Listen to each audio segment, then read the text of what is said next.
जय हिंद दोस्तों, स्वागत है आप सभी का हमारे अपने YouTube चैनल में। आज हम लोग बात करने वाले हैं जालौर के ऊपर हुए अलाउद्दीन खिलजी के द्वारा किए गए अटैक के बारे में, आक्रमण के बारे में।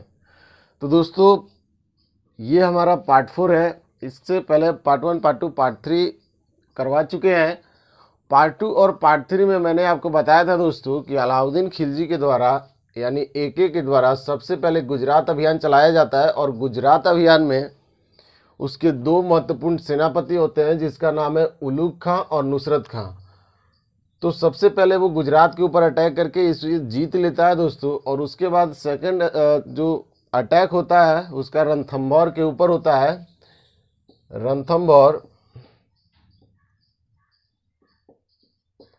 रणथंभौर के ऊपर अटैक करके ये जीत लेता है वहाँ भी, लेकिन उसका सेनापति जो है नुसरत खां, ये यहाँ पे मारा जाता है। यानी रणथंभौर के युद्ध में नुसरत खां जो है वो मारा जाता है दोस्तों।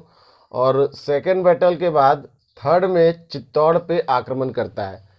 चित्तौड़ का जो शासक था यहाँ पे रावल रतन सिंह, वो भी पराजित हो जाते हैं अलाउद्दीन खिलजी के द्वारा। और तीसरा बैटल जो है वो चित्तौड़ में होता है, और उसके बाद जालौर के ऊपर फोर्थ बैटल जो है जालौर के ऊपर आक्रमण किया जाता है अलाउद्दीन खिलजी के द्वारा।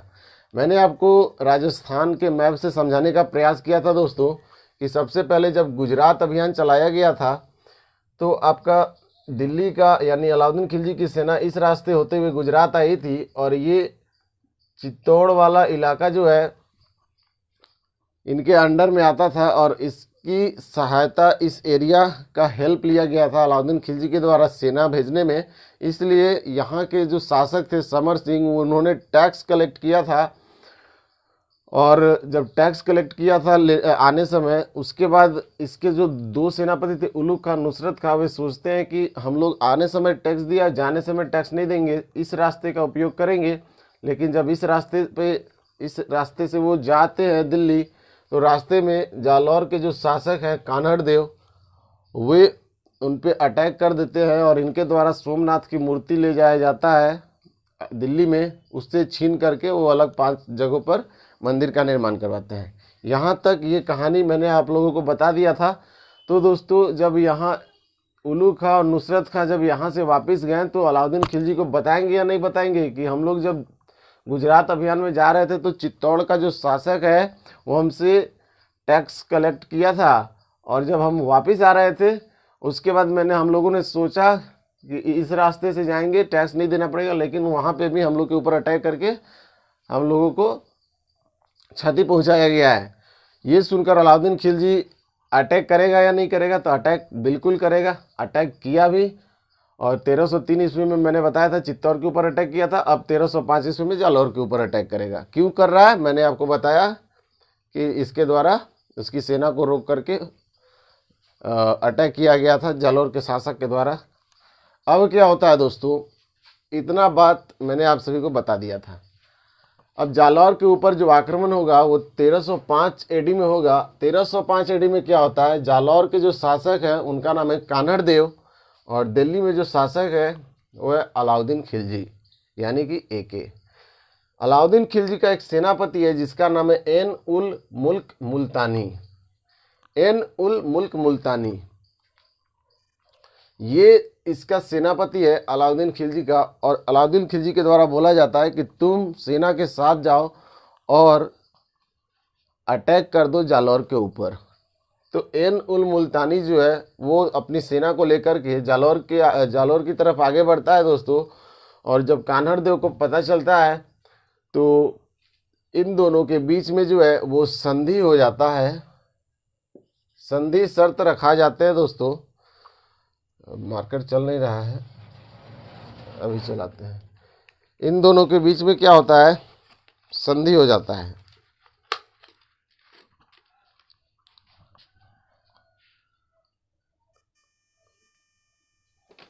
तो मैंने आपको बताया दोस्तों कि इन दोनों के बीच में क्या होता है, संधि हो जाती है।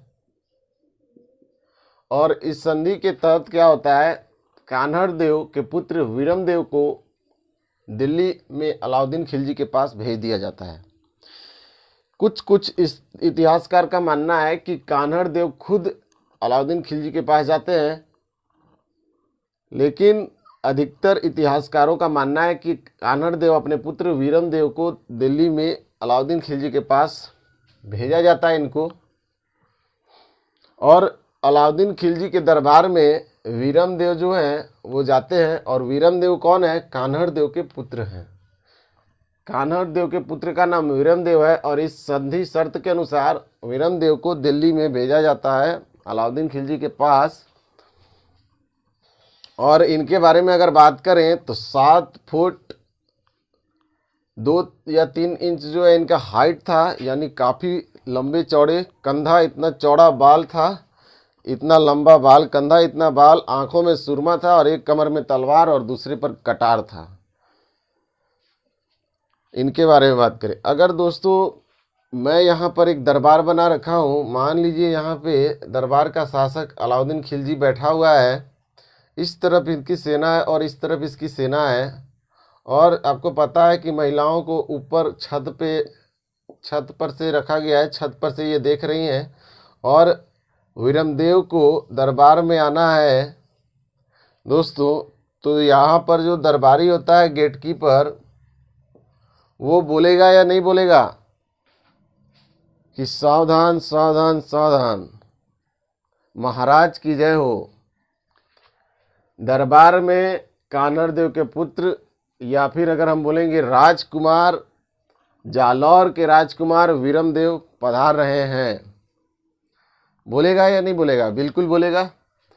तो दोस्तों वैसे ही बोला जाता है, और जब ये प्रवेश करते हैं दरबार में तो सभी का ध्यान किसकी ओर रहेगा? सभी का ध्यान उन्हीं की ओर रहेगा। और अलाउद्दीन खिलजी की एक पुत्री है जो यहाँ पर मान लीजिए बैठी हुई है, इसका नाम था फिरोजा, और फिरोजा जो है वीरम देव को देखते ही उसको प्रेम हो जाता है और वे उनके बारे में सोचने लगते हैं। अगर बात करें, जब पता चलता है अलाउद्दीन खिलजी को कि हमारी पुत्री फिरोजा जो है वो वीरम देव से प्रेम कर बैठी है, तो बहुत समझाता है अलाउद्दीन खिलजी कि हम लोगों और उन लोगों का मिलन संभव नहीं है, हम लोग, तुम उसे भूल जाओ। लेकिन वो मानती नहीं है। अंत में अलाउद्दीन खिलजी को जालौर के शासक कान्हड़ देव को निमंत्रण भेजा जाता है। अगर हम बात करें तो शादी का निमंत्रण भेजा जाता है स्वीकारने के लिए, लेकिन उनका जो जालौर के शासक है कान्हड़ देव, ये इनकार कर देते हैं, बिल्कुल इनकार कर देते हैं इस शादी को लेकर के, और अपने पुत्र को बोलते हैं कि पुत्र तुम यहाँ से जल्दी जालौर वापस आ जाओ। पुत्र भी इनका नहीं चाहता था विवाह करना, और इसलिए ये इसका पुत्र जो वीरम देव थे वो वापस जालौर चले जाते हैं। और उसके बाद क्रोधित होकर के अलाउद्दीन खिलजी दोबारा अटैक करेगा जालौर के ऊपर, तो उसके बारे में अभी हम लोग बात करेंगे दोस्तों। काफ़ी इंपॉर्टेंट सेशन है दोस्तों, वीडियो इसके बिल्कुल मत कीजिएगा। एग्ज़ाम के पॉइंट ऑफ व्यू से इम्पॉर्टेंट तो है ही, आपके नॉलेज को भी बढ़ाएगा, तो बने रहिए वीडियो में, आगे हम लोग बात करते हैं। तो चलिए दोस्तों आगे हम लोग बात करते हैं। तो दोस्तों जालौर के ऊपर जब अटैक होता है तो अलाउद्दीन खिलजी के द्वारा सबसे पहले सिवाना वाले फोर्ट के ऊपर आक्रमण किया जाता है। यानी सिवाना फोर्ट जो है वो बाड़मेर के अंदर आता है, और बाड़मेर जो है वो जालौर के शासक का एरिया के अंदर ही आता है। मतलब ये बाड़मेर या सिवाना फोर्ट पर इन्हीं का कब्जा था और इन्हीं के अंडर में वो आता था। मतलब सिवाना फोर्ट जालौर का ही माना जाता था। तो दोस्तों इस पर अटैक किया जाता है अलाउद्दीन खिलजी के द्वारा, और अटैक करने के बाद इस पर जीत हासिल भी कर लेता है अलाउद्दीन खिलजी, और ये सोचता है कि अगर सिवाना फोर्ट पर कब्जा हो जाता है तो यहाँ से ज़्यादा दूर का फासला नहीं रहेगा जालौर के ऊपर आक्रमण करने का। तो ये सबसे पहले बाड़मेर के सिवाना फोर्ट पे अटैक करता है, और अटैक करने के बाद वहाँ पर अपनी कब्जा को जमा लेता है अलाउद्दीन खिलजी, और इस सिवाना फोर्ट का नाम बदल के खैराबाद रख देता है। यानी अगर बात करें 1308 ईस्वी में सिवाना फोर्ट पर अटैक करके अधिकार कर लेता है।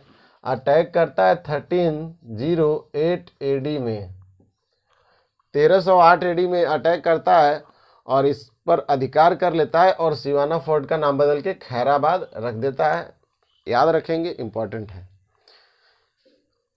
फिर क्या होता है दोस्तों, 1308 में अटैक करने के बाद यहाँ पर कब्जा हो जाने के बाद 1311 एडी में, यानी उससे 3 साल बाद फिर से अटैक करता है जालौर के ऊपर। और दोस्तों इस बार जालौर के ऊपर अटैक करता है और काफ़ी भयानक युद्ध होता है। और इसमें कान्हड़ देव जी जो हैं वो रण में ही वीर गति को प्राप्त हो जाते हैं। जालौर के ऊपर 1311 में आक्रमण करता है और जालौर पर भी अधिकार कर लेता है अलाउद्दीन खिलजी और कान्हड़ देव वीर गति को प्राप्त हो जाते हैं रण में ही। और जालौर का भी नाम बदल के जलालाबाद रख देता है। याद रखेंगे दोस्तों, काफ़ी इम्पोर्टेंट नाम है। जलालाबाद कर दिया जाता है दोस्तों और इस प्रकार जालौर के ऊपर अधिकार कर लिया जाता है अलाउद्दीन खिलजी के द्वारा। ये मैं आपको समझाने का प्रयास कर रहा था।